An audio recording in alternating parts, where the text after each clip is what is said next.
The ringing house phone, the old phone, had been silent for decades, left to gather dust in the depths of the red-lit basement. But one day, it rang. And rang. And rang. No one answered. For no one lived in the house above.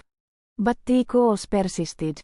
Some say it was the vengeful spirit of the former owner, a woman who died under mysterious circumstances. Others claim it was a wrong number, a glitch in the system. But the truth was far more sinister. A dark entity, drawn to the phone's airy ring, had discovered it. And it would not stop calling. Until someone answered, and unleashed its wrath upon the world. How's that? I can continue the story if you'd like. Here is the next part.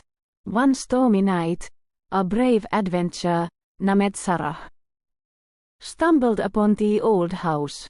She had heard the rumors but was skeptical. As she explored the musty halls, the phone's ring pierced the air. She hesitated, but curiosity got the better of her. She picked up the receiver. "Hello," she said, her voice trembling. The voice on the other end was low and menacing. "I've been waiting," it growled. "You shouldn't have answered." Sarah tried to hang up, but the phone seemed stuck to her hand. The voice began to whisper dark secrets, drawing her in. She felt herself being pulled into a world of horrors. Suddenly, the lights flickered, and the phone went dead. But Sarah knew she had to destroy it.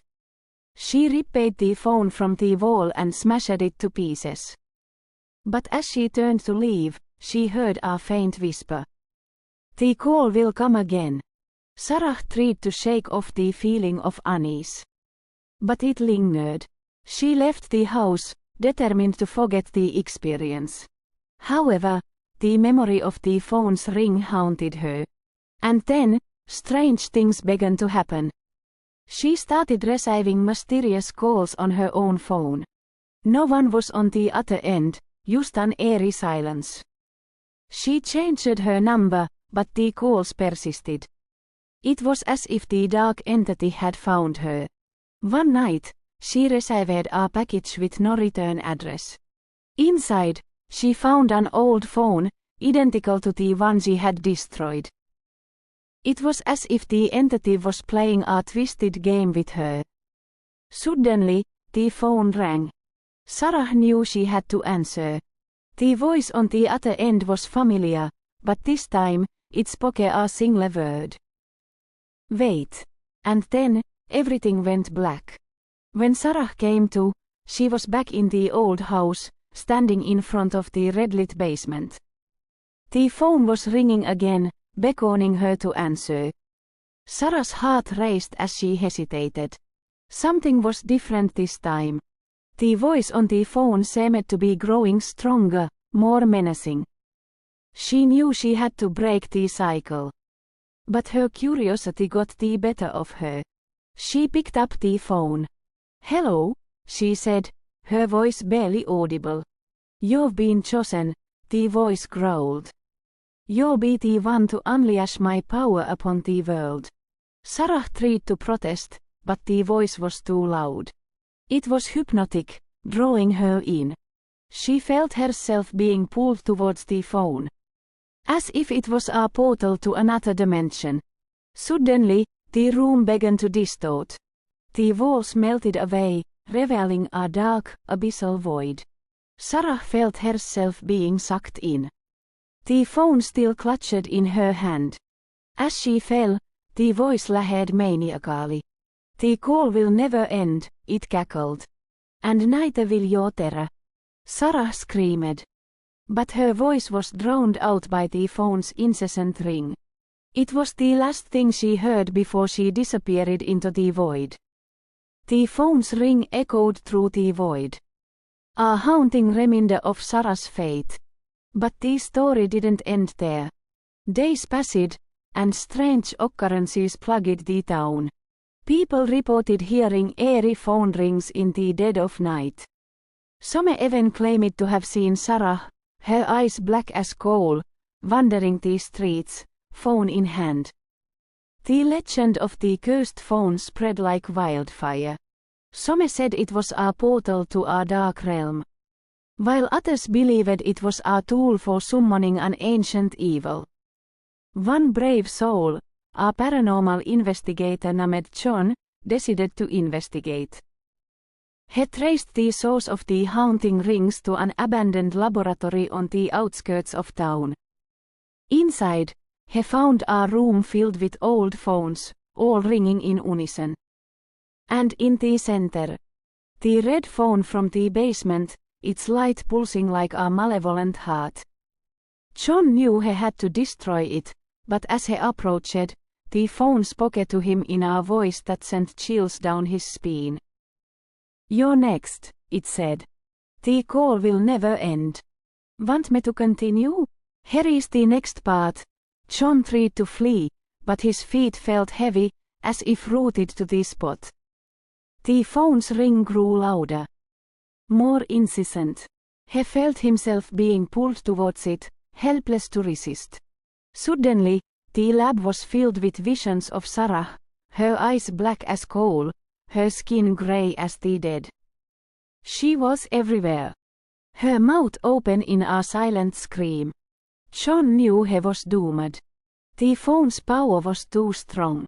He felt himself being drawn into its dark world, a world where the damned souls of the past lingered. As he reached out to answer the phone, a voice boomed from the shadows. "You should not have come here." John turned to face the speaker, a figure shrouded in darkness. "Who are you?" he asked, his voice trembling. "I am the keeper of the phone," the figure replied. "And you, John, are its next victim." With that, the figure vanished, leaving John alone with the ringing phone. He knew he had to answer it, to face the horrors that lurked beyond. And so, he picked up the receiver, and the voice on the other end spoke in a tone that sent shivers down his spine. "Welcome to eternity. Here is the next part." John tried to flee, but his feet felt heavy, as if rooted to the spot. The phone's ring grew louder, more incessant. He felt himself being pulled towards it, helpless to resist. Suddenly, the lab was filled with visions of Sarah, her eyes black as coal, her skin gray as the dead. She was everywhere, her mouth open in a silent scream. John knew he was doomed. The phone's power was too strong. He felt himself being drawn into its dark world, a world where the damned souls of the past lingered. As he reached out to answer the phone, a voice boomed from the shadows. "You should not have come here." John turned to face the speaker, a figure shrouded in darkness. "Who are you?" he asked, his voice trembling. "I am the keeper of the phone," the figure replied. "And you, John, are its next victim." With that, the figure vanished, leaving John alone with the ringing phone. He knew he had to answer it, to face the horrors that lurked beyond. And so, he picked up the receiver, and the voice on the other end spoke in a tone that sent shivers down his spine. "Welcome to eternity. Here is the next part." John's world went dark as he heard the voice whisper a single word, "Mine." When he came to, he found himself in a realm beyond his wildest nightmares. The sky was a deep, bloody red, and the ground was littered with shattered phones. Sarah was there, her eyes still black as coal. She reached out to him, her voice a mere whisper. "We're trapped. Forever." John saw the others, too. Countless souls, all victims of the cursed phone. They were doomed to roam this realm, forever bound to the phone's dark power. The voice spoke again, its tone dripping with malevolence. "You should not have answered." John knew he had to find a way out. He searched for a way to destroy the phone, to break the curse. But every door led to more terrors, more horrors. And then, he saw it. A glimmer of hope. A phone booth in the distance, with a sign that read, "Emergency call." Dial 911. John knew it was his only chance. He sprinted towards the booth, the voice screaming in rage. "You'll never escape." But John was determined. He dialed the numbers, his heart pounding in his chest. And as he waited for an answer, the voice grew silent. The phone stopped ringing. For a moment, there was peace. But then, a new voice spoke. Its tone cold and detached. 911. "What is your emergency?" John hesitated. What could he say? That he was trapped in a realm of horrors, a victim of a cursed phone? Before he could answer, the voice spoke again. "John, we've been waiting for your call. You're not alone." And with that, the line went dead. John's mind raced as he tried to process what he had just heard. "We've been waiting for your call." Who was waiting? And how did they know his name? Suddenly, the phone booth began to shake. The glass shattered, and John was pulled out into the darkness. He found himself in a room filled with people, all wearing identical white suits. They surrounded him, their faces blank. "Welcome, John," one of them said. "We've been expecting you." John tried to speak, but his voice was hoarse from screaming. "Who are you?" he managed to croak. "We are the operators," the figure replied. "And you, John, are our latest acquisition." John's eyes widened as the operators closed in. He realized that he was trapped in a sinister game, one that had been playing out for years. The phone, the curse. The realm of horrors, it was all just a ruse. A way to lure victims into the operators' clutches. And John was their latest prize. As the operators dragged him away, John knew he had to think fast. He had to outsmart them, escape, and destroy the phone once and for all. But as he looked back, he saw the phone booth, still intact. And the phone, still ringing. The operators were just pawns in a larger game. And John was just a small part of a sinister plot that threatened to consume them all. John's heart raced as he realized the truth.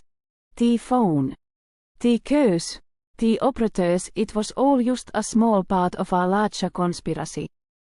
He remembered the words of the voice on the phone, "You'll never escape."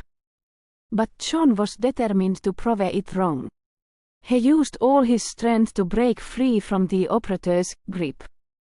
He ran back to the phone booth, the phone still ringing. He picked up the receiver, and the voice spoke again. "You should not have come here," it said. John smiled.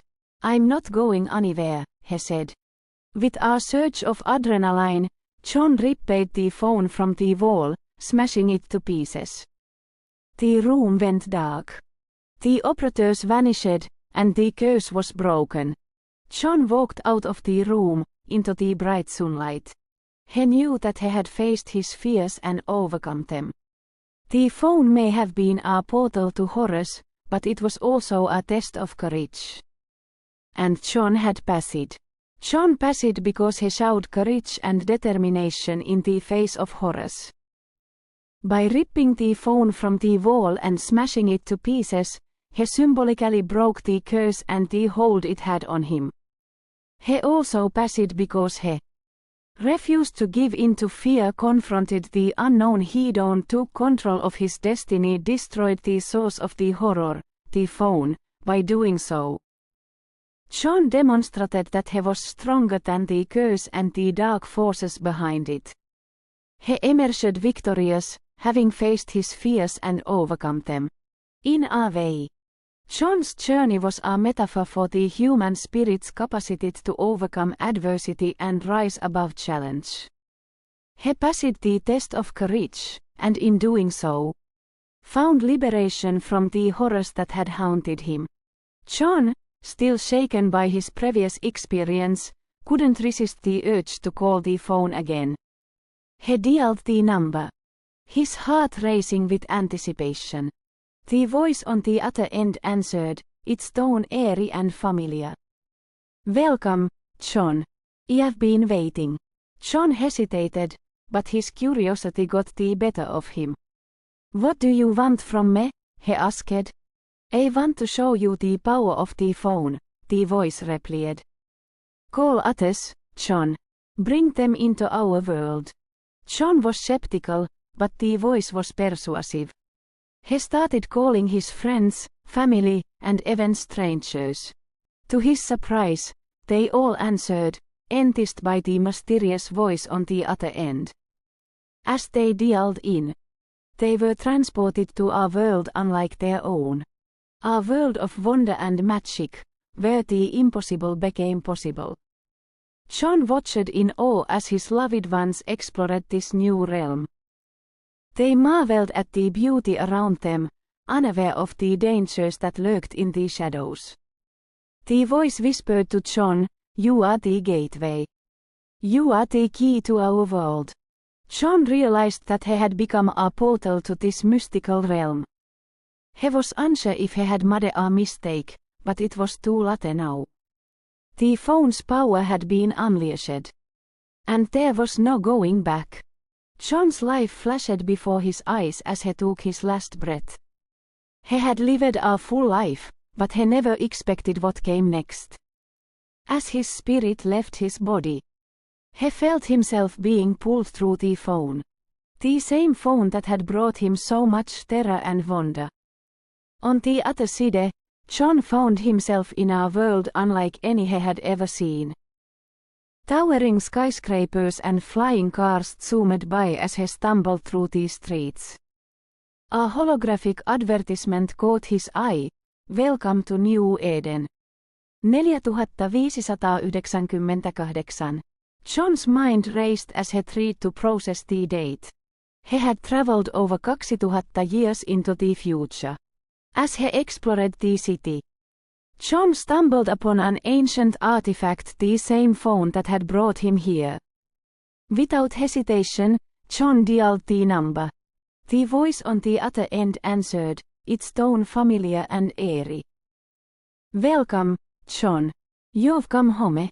John realized that the phone was still a portal, but this time, it brought people from the past into the future. He started calling, and soon, people from all eras began to arrive. Ancient Egyptians, medieval knights, and even a young woman from the 1920 sekuntia. Together, they explored this new world, marveling at its wonders and struggling to adapt. John became a leader, guiding these time travelers through the challenge of the future. And though he never forgot his own past, he knew that his true calling was to build a new community in this strange and wonderful. As the years passed, John's community flourished. They built a new society, blending the wisdom of the past with the technology of the future. John became a legend, known as the Phone Guardian. He continued to answer the phone, guiding more travelers through the portal. One day, the voice on the phone spoke again. "Well done, John. Your work is complete." With those words, the phone went dark. John smiled, knowing that his journey was over. He looked out upon the city, proud of what they had built. And as he vanished into the light, the phone's screen flickered one last time. The words, "End of line," appeared, and then went black. Let's continue the story of John and the phone in Conroe, Texas. After building a new community in the year 4598, John decided to explore the history of his new world. He traveled back in time to Conroe, Texas, in the early 21st century. As he walked through the streets, he noticed a familiar sight, the old phone booth where his journey began. He approached it, feeling a sense of nostalgia wash over him. Suddenly, the phone rang. John answered, and the voice on the other end spoke, "Welcome, John. You've come full circle."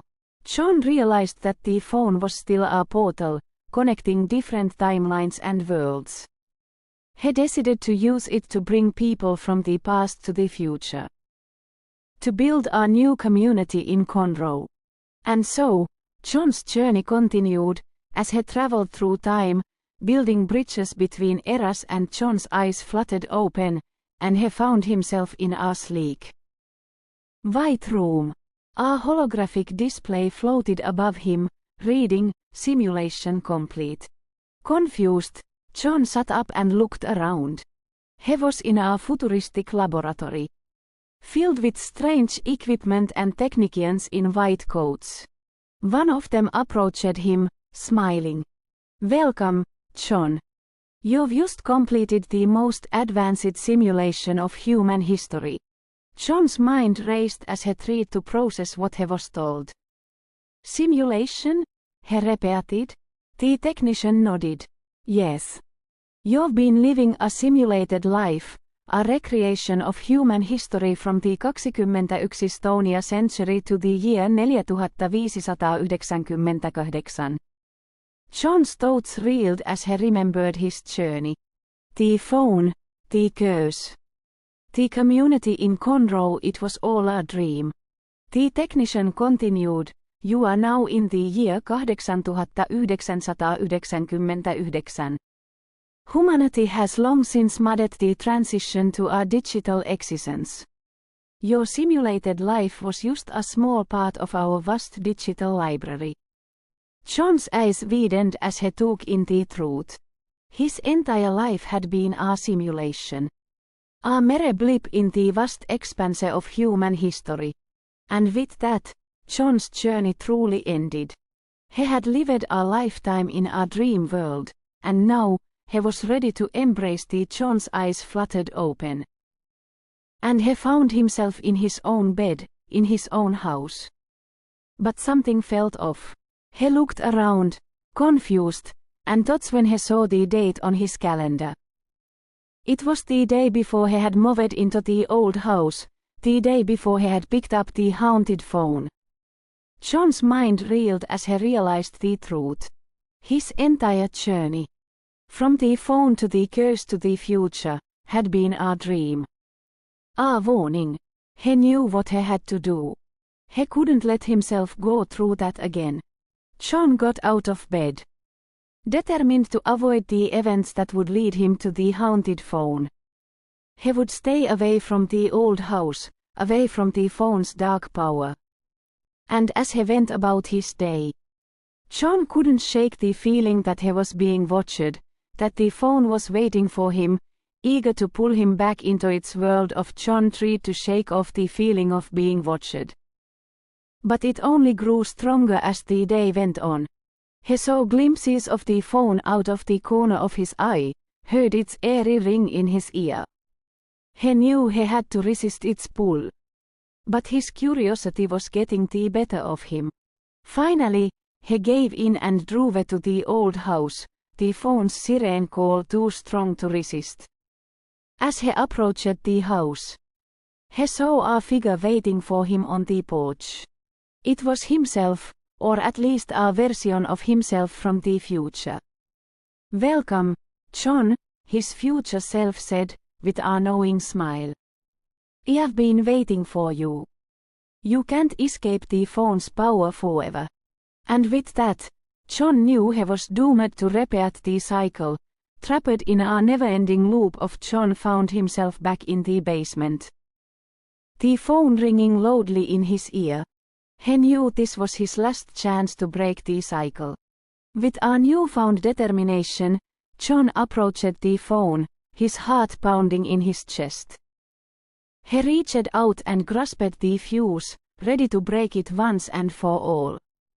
As he pulled the fuse, the phone's ringing stopped. The room fell silent.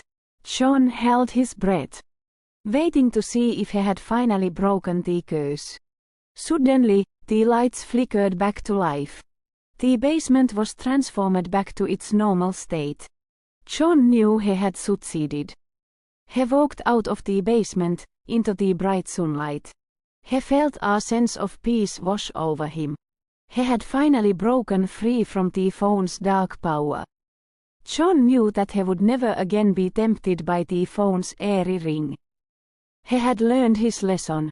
He had been given a second chance, and he was determined to make the most of it. As John walked away from the basement, he felt a sense of relief wash over him. He had finally broken free from the Phon's dark power and was ready to start a new chapter in his life. But as he reached the front door, he heard a faint ringing sound. He turned around, and his heart sank. The phone was ringing again. John knew that he couldn't resist the phone's call. He was trapped in a never-ending cycle, doomed to repeat the same events over and over again. With a sense of resignation, John walked back to the basement, ready to face whatever horrors awaited him. As he reached for the phone, he heard a voice whispering in his ear. "The call will never end," it said. "And neither will your terror." John picked up the phone. And the voice on the other end spoke in a tone that sent shivers down his spine. "Welcome, John," it said.